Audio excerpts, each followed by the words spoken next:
तो भाई लोग मार्वल ने आखिरकार याद कर लिया कि उनके पास द पनिशर नाम का भी एक कैरेक्टर है, क्योंकि पिछले कुछ सालों से ऐसा लग रहा था कि फ्रैंक कासल कहीं न्यूयॉर्क छोड़कर हिमालय में मेडिटेशन करने चला गया है, लेकिन नहीं, आदमी वापस आ चुका है और इस बार मार्वल लेकर आया है एक नई स्पेशल प्रेजेंटेशन, वन लास्ट किल। और अगर मैं इस पूरे प्रोजेक्ट को एक लाइन में एक्सप्लेन करूँ ना, तो ये बेसिकली 44 मिनट का जॉन बर्नथाल गुस्से में लोगों की हड्डियां तोड़ता है उसका कंपाइलेशन है, और ऑनेस्टली मुझे यही चाहिए था। अब सबसे पहले एक चीज़ क्लियर कर दूं, ये कोई फुल मूवी नहीं है, ये मार्वल की स्पेशल प्रेजेंटेशन है, जिससे पहले वॉरवॉल्फ बाय नाइट और the guardians of the Galaxy holiday special I थी। मतलब इसकी लेंथ लगभग 45 मिनट्स की है। तो अगर आप सोच रहे हो कि 2 घंटे का पनिशर मैसेकर देखने मिलेगा, तो मार्वल बोल रहा है इतना बजट नहीं है भाई। लेकिन पर्सनली बोलूँ तो मुझे इस प्रोजेक्ट का इंतजार था, क्योंकि मुझे हमेशा से जॉन बर्नथेल वाला पनिशर बहुत पसंद रहा है। ये आदमी एक्टिंग नहीं करता, ऐसा लगता है सच में किसी ने इसका पार्किंग स्पॉट ले लिया है और अब ये पूरे शहर को खत्म करने निकल पड़ा है। और डेयरडेविल सीजन 2 जो कि नेटफ्लिक्स पे आया था, उसमें इसकी एंट्री भाई साहब आज भी मार्वल की बेस्ट कैरेक्टर एंट्रीज में आती है। वो prison fight, hallway scenes, dialogue delivery सब कुछ पीक था। लेकिन प्रॉब्लम ये थी कि बाद में द पनिशर सीरीज खुद कभी डिसाइड नहीं कर पाई कि उसे होना क्या है।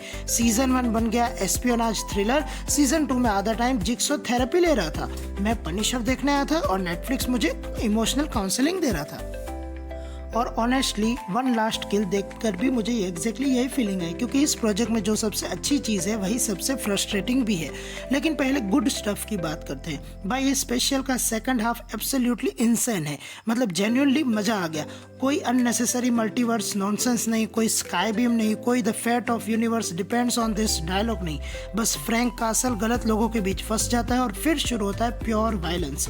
गन, नाइफ, हैमर, चैन, हाथी, घोड़ा जो भी हाथ में आएगा फ्रैंक उससे लोगों की वारंटी खत्म कर देगा। और सबसे मजेदार बात, इसका पूरा सेकंड हाफ मुझे द रेड की याद दिला रहा था। मतलब एक डेंजरस आदमी बिल्डिंग में ट्रैप्ड है और बाहर निकलने के लिए हर फ्लोर पर लोगों को अनइंस्टॉल करता जा रहा है। और एक्शन सिर्फ कूल नहीं है, रॉ फील होता है। कई बार पंचेस इतने ब्रूटल लगते हैं कि मार्वल नहीं मॉर्टल कॉम्बैट चल रहा है और फ्रैंक लोगों को ह्यूमन शील्ड की तरह यूज करता है। तब मैं लिटरली स्क्रीन के सामने बैठा था, यस यही चाहिए था, क्योंकि यही पनिशर है, डर्टी, वायलेंट, अनस्टॉपेबल। और क्रेडिट देना पड़ेगा जॉन बर्नथाल को, ये आदमी इमोशनल सीन्स भी बेच देता है और साइको रेज मोड भी। एक सीन में रो रहा होगा, अगले सीन में किसी आदमी को सिंक में पटक कर उसका ऑपरेटिंग सिस्टम बंद कर देगा। That transition feel believable. और यही रीजन है कि लोग अभी भी इस वर्जन ऑफ पनिशर को इतना पसंद करते हैं। लेकिन अब आती है मेरी सबसे बड़ी प्रॉब्लम। मार्वल पिछले लगभग 8 साल से इस कैरेक्टर के साथ लिटरली सेम स्टोरी रिपीट कर रहा है। हर बार वही, फ्रैंक सैड है, फ्रैंक अपने फैमिली को मिस करता है, फ्रैंक सोच रहा है कि वायलेंस छोड़ दे, फ्रैंक इमोशनल ब्रेकडाउन में है। भाई हमें पता है, अब आगे भी बढ़ो। ऐसा लग रहा है मार्वल ने पनिशर को परमानेंट थेरेपी सेशन में डाल दिया है। और सबसे वियर्ड बात यह है कि हर प्रोजेक्ट के एंड में ऐसा फील कराया जाता है कि अब फ्रैंक पूरी तरह पनिशर बन गया। फिर अगली बार आते हैं और वही रीसेट बटन दबा देते, फिर से ओरिजिन स्टोरी वाइब्स, फिर से इमोशनल फ्लैशबैक्स, फिर से गिल्ट। भाई वो आदमी चेस्ट पर जायंट स्केल पहनता है, वो एचआर डिपार्टमेंट में नौकरी नहीं करेगा। और इसी वजह से मेरे लिए ये प्रोजेक्ट साइमल्टेनियसली एंटरटेनिंग भी था और फ्रस्ट्रेटिंग भी, क्योंकि एक्शन साइड पर इसने एग्जैक्टली वो डिलीवर किया जो मैं देखना चाहता था, लेकिन कैरेक्टर साइड पर ये फिर वही पुराने इमोशनल लूप्स में घूमता है। और ऑनेस्टली इसे फिक्स करना इतना मुश्किल भी नहीं था। मेरे हिसाब से स्टोरी सेम रखो, विलन सेम रखो, एक्शन सेम रखो, बस फ्रैंक को फिर से फैमिली रिवेंज मोड में मत डालो। उसे ऑलरेडी एस्टैब्लिश पनिशर रहने दो, वो क्रिमिनल्स हंट करता है क्योंकि यही उसका मिशन है।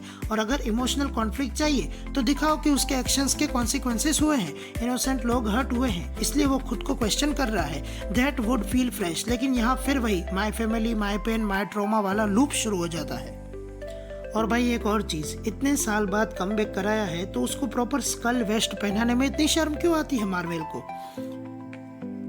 मतलब फैंस इतने साल से वेट कर रहे हैं फुल पनिशर मोड देखने के लिए और मार्वल ऐसे ट्रीट कर रहा है जैसे स्कल लोगो पहनते ही डिज्नी शेयर होल्डर्स डर जाएंगे। अब एक इम्पोर्टेंट बात, अगर आपने डेयरडेविल बोर्न अगेन नहीं देखी तो भी आसानी से ये समझ आ जाएगा। ये काफ़ी स्टैंड अलोन स्टोरी है। और जो लोग पूछ रहे हैं कि क्या फ्यूचर MCU प्रोजेक्ट्स या स्पाइडरमैन ब्रांड न्यू डे को सेटअप करता है, ऑनेस्टली नहीं। ये प्रोजेक्ट अपना छोटा सेल्फ कंटेन्ड वायलेंट स्टोरी है। और हाँ, कोई पोस्ट क्रेडिट सीन भी नहीं है। मार्वल इस बार बोला सीधा मारपीट देखो और घर जाओ। लेकिन ओवरऑल बोलूँ तो मुझे मजा आया, क्योंकि डिस्पाइट ऑल द फ्लॉज जब लास्ट 20 मिनट में Frank castle full raise mode में जाता है ना, तब इनर कॉमिक बुक फैन खुश हो जाता है। यही वो एनर्जी है जो लोग इस कैरेक्टर से चाहते हैं। Dark atmosphere, brutal violence, grounded action और एक आदमी जो लिटरली ह्यूमन टैंक बन चुका है। तो मेरे लिए ये परफेक्ट नहीं है, लेकिन इंजॉयबल जरूर है। अगर आप द पनिशर फैन हो, अगर आपको रॉ एक्शन पसंद है, अगर आप बस जॉन बर्नथाल को क्रिमिनल्स डिस्ट्रॉय करते देखना चाहते हो, तो ये डेफिनेटली आपको एंटरटेन करेगा। बस राइटिंग बार बार सेम इमोशनल टेरिटरी में चली जाती है।